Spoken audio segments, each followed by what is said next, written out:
We're here in the Wan Fu Kung Fu school. This martial art really came to the West through that wave of Kung Fu movies in the 1970s. The soundtrack for all of that wave of happening was this one song, Kung Fu Fighting, and it was written by a man called Carl Douglas in 1974, which is 50 years ago, and we're gonna meet the one and only legend, Carl Douglas, having a conversation, a chat about then and now.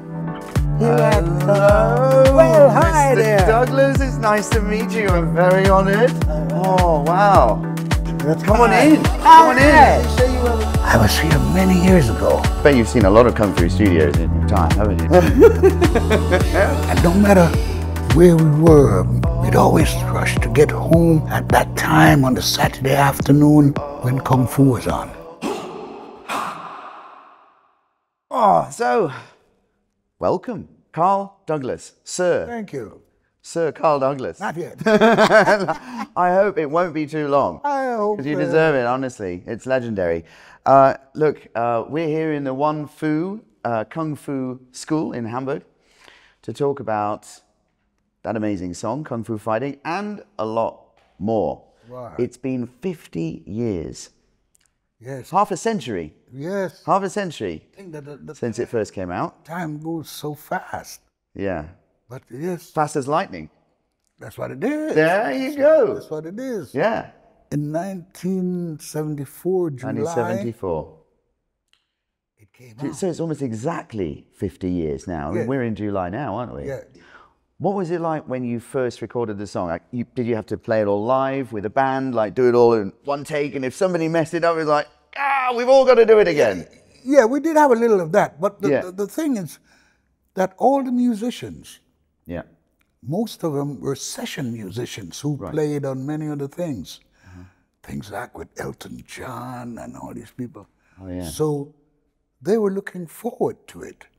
The band that I played with at the time was an R&B band called Gonzalez, Okay. Yeah. right? But in fact, none of Gonzalez was on the session. Really? Yes, I mean, it was something that, So you'd never played with these musicians before? yes, on other tracks, Oh, right. Okay. Yeah. because we were recording other singles. Yeah. It was just that Bidu, the producer, said that could work for a B-side to one of these other songs, A B-side. right? Unbelievable. When I submitted it, the arranger, he came back and he called Bidu and said, Bidu, listen, you know this thing about Kung Fu?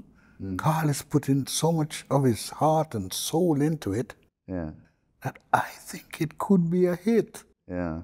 And Bidu said, you certain? He said, I think so. He said, when I read somewhere it took you just something like 2 hours or 2 takes or something like that. Yeah. God, that's crazy. Yeah, in fact, 2 takes and 1 rehearsal. Wow. Just to get everybody in it. Because even Kung Fu Fighting, recorded in 2 takes, everyone. Yeah. 2 takes only.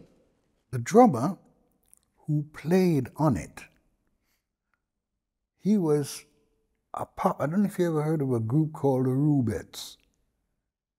Rubettes? Yeah. Sugar baby love, sugar baby love. Right, okay. He wanted to play on it. Ah, And Bidu said to him, well, you're a pop drummer. He said, yeah, but this thing, I got a feeling about this thing Carl's doing. I would like to join him on it. He said, if Carl tell me what's got to be, I can do it. And so he said, tell me what it is, Carl. So I said, all right, I couldn't play it myself, but a drummer can play it. I said, it is a snare shot and then a hi-hat.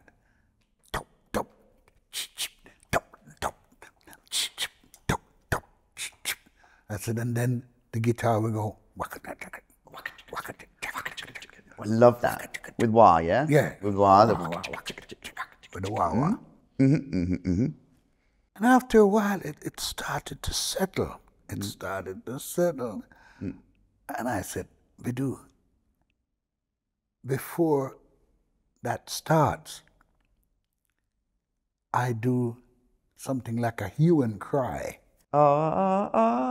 Right? Yeah. And he said, let me hear it. And I said, ho, ho, ho, ho. Woo! Ho, ho, ho, ho. 4 times. Ho, Yeah. ho, ho, ho. And then you go, ding, ding, ding, ding, ding, ding, ding, ding. With the flutes as well. Yeah. Lovely, right? Ho, Yeah. ho, ho, ho. Ding it up, ding it up, ding it up, ding, ding. Yeah. He said when he heard the ho-ho-ho's, the hair on the back of his head stood up like this, and he said, no, no, no, forget the other one. This is the it. one. This is the one. This is the one. Yeah. Do you hear where he's going? And I said, no. Yeah. He said, into the future. Listen to what he's saying. The ancient Chinese art, and everybody knew their part. That's from right. a fainting to a slip and a kicking from the hip. Carl, I've got 2 words for you. Hu, ha.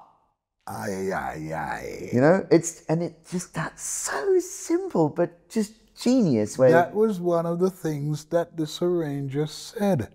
It adds feeling.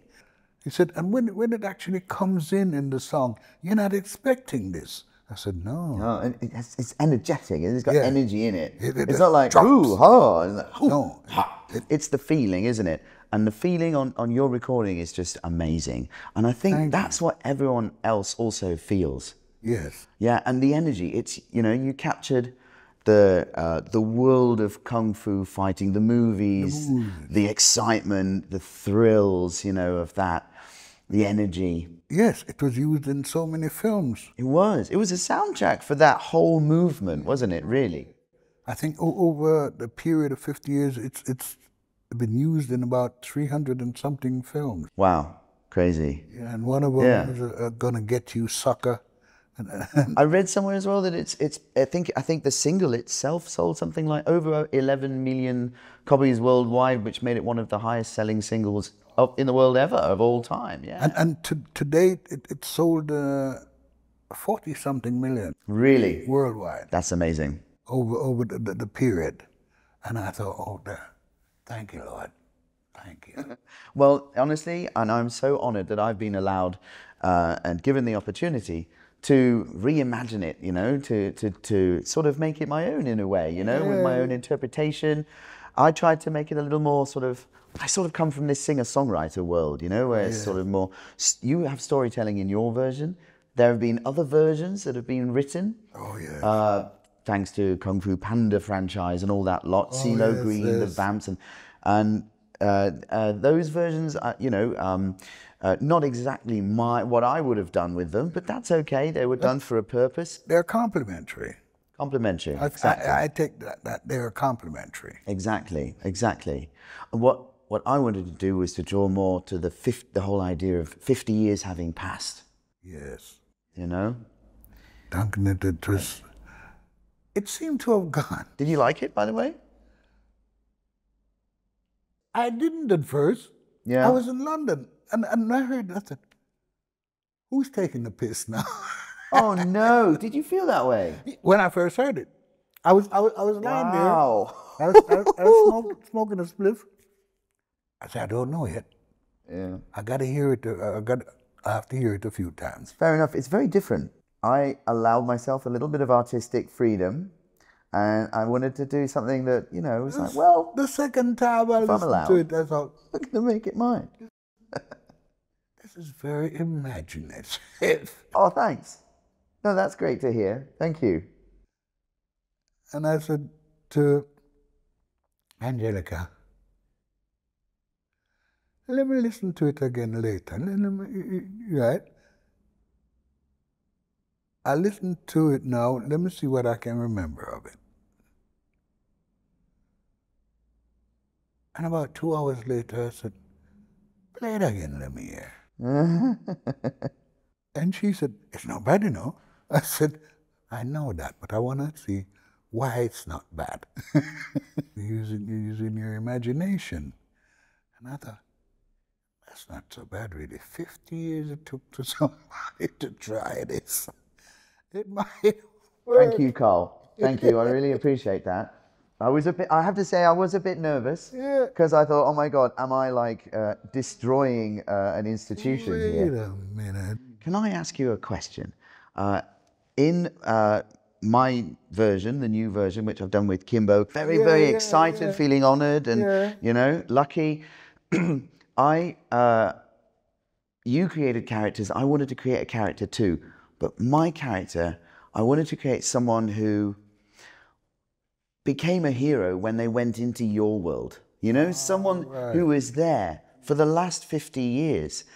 Your song and that world of Kung Fu movies has been the place they go to overcome, you know, any problems that they may have at home, domestic abuse, that kind of thing.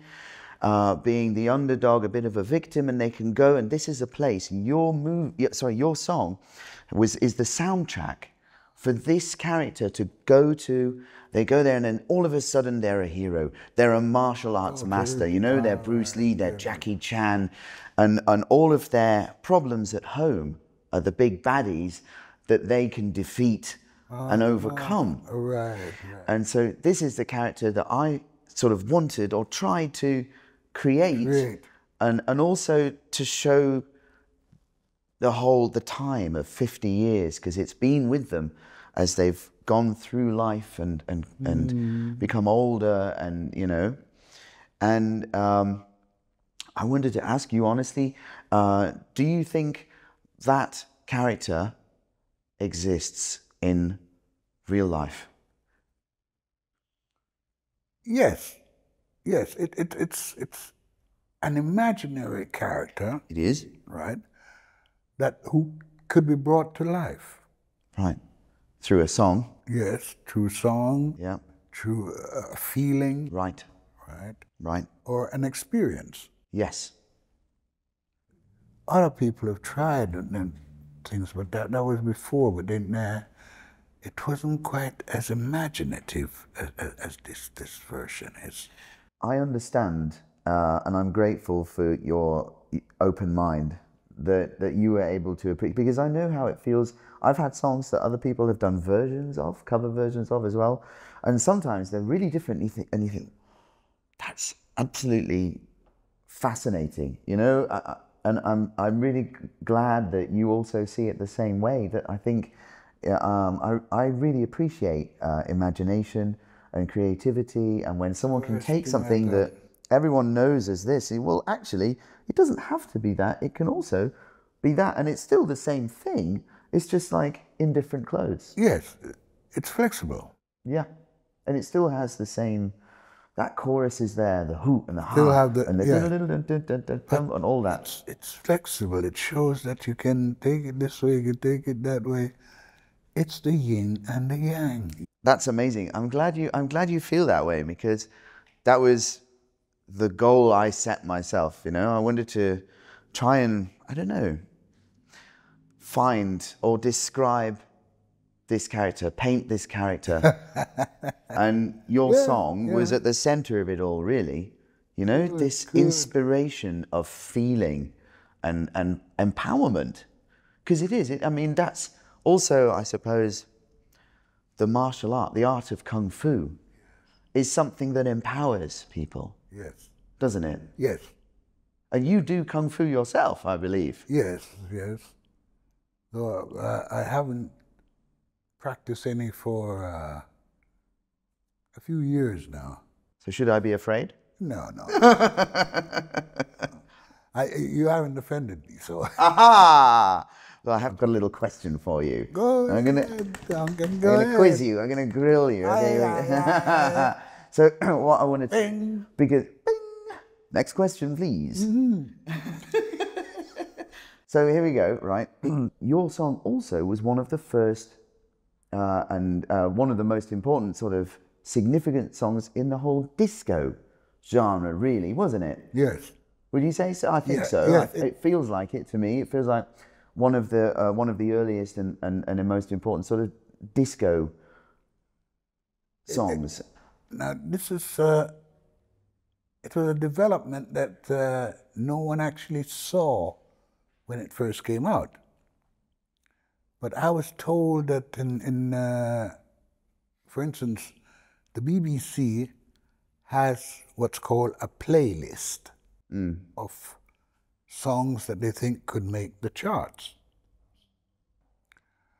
Now, Kung Fu Fighting was not one of these selected. Really? No, because they thought it induced Violence. fighting. Of course.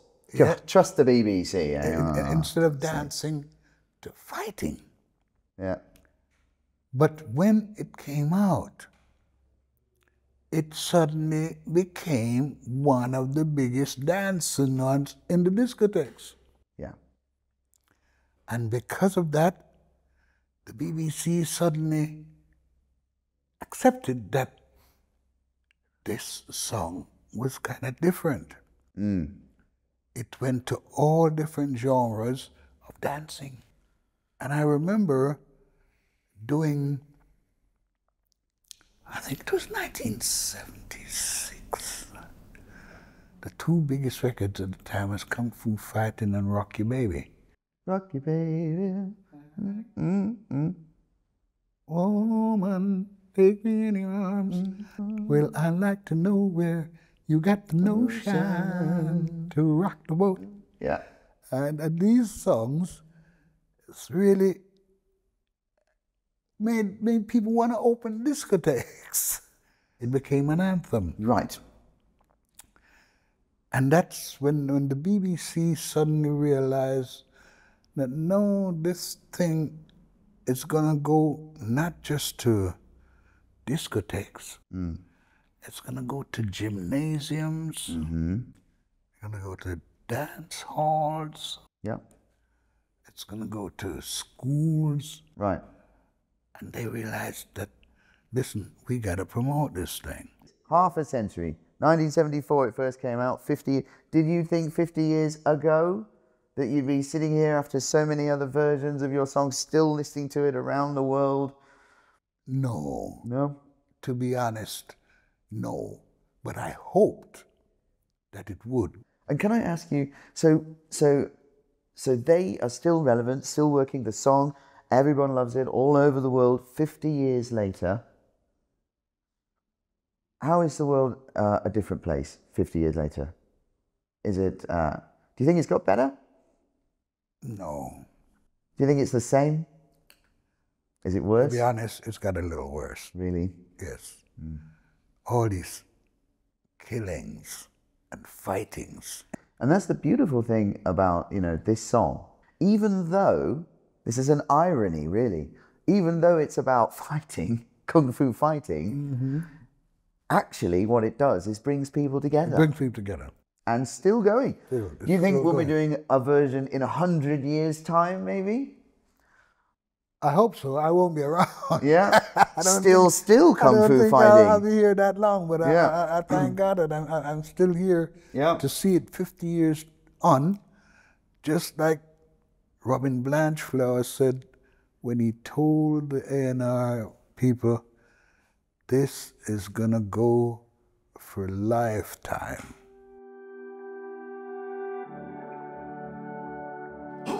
Well, Carl, I just want to say thank you again.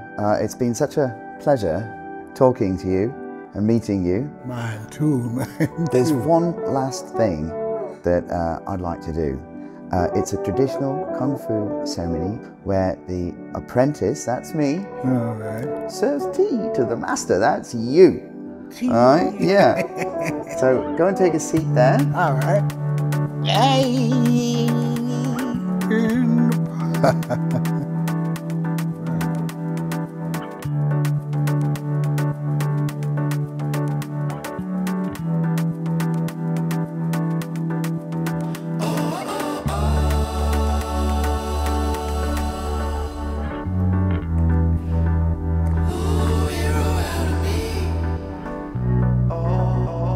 Thank you for your approval. Master Carl Douglas. My pleasure. Everybody was kung fu fighting. Those kids were fast as lightning. In fact, it was a little bit frightening. Good luck on the version. Thank you. Thank you very much. Let me know how it went. We'll be in London. Oh, I'm sure you'll hear about it. Right. Yeah. And then in another 50 years' time, we'll meet again, all right?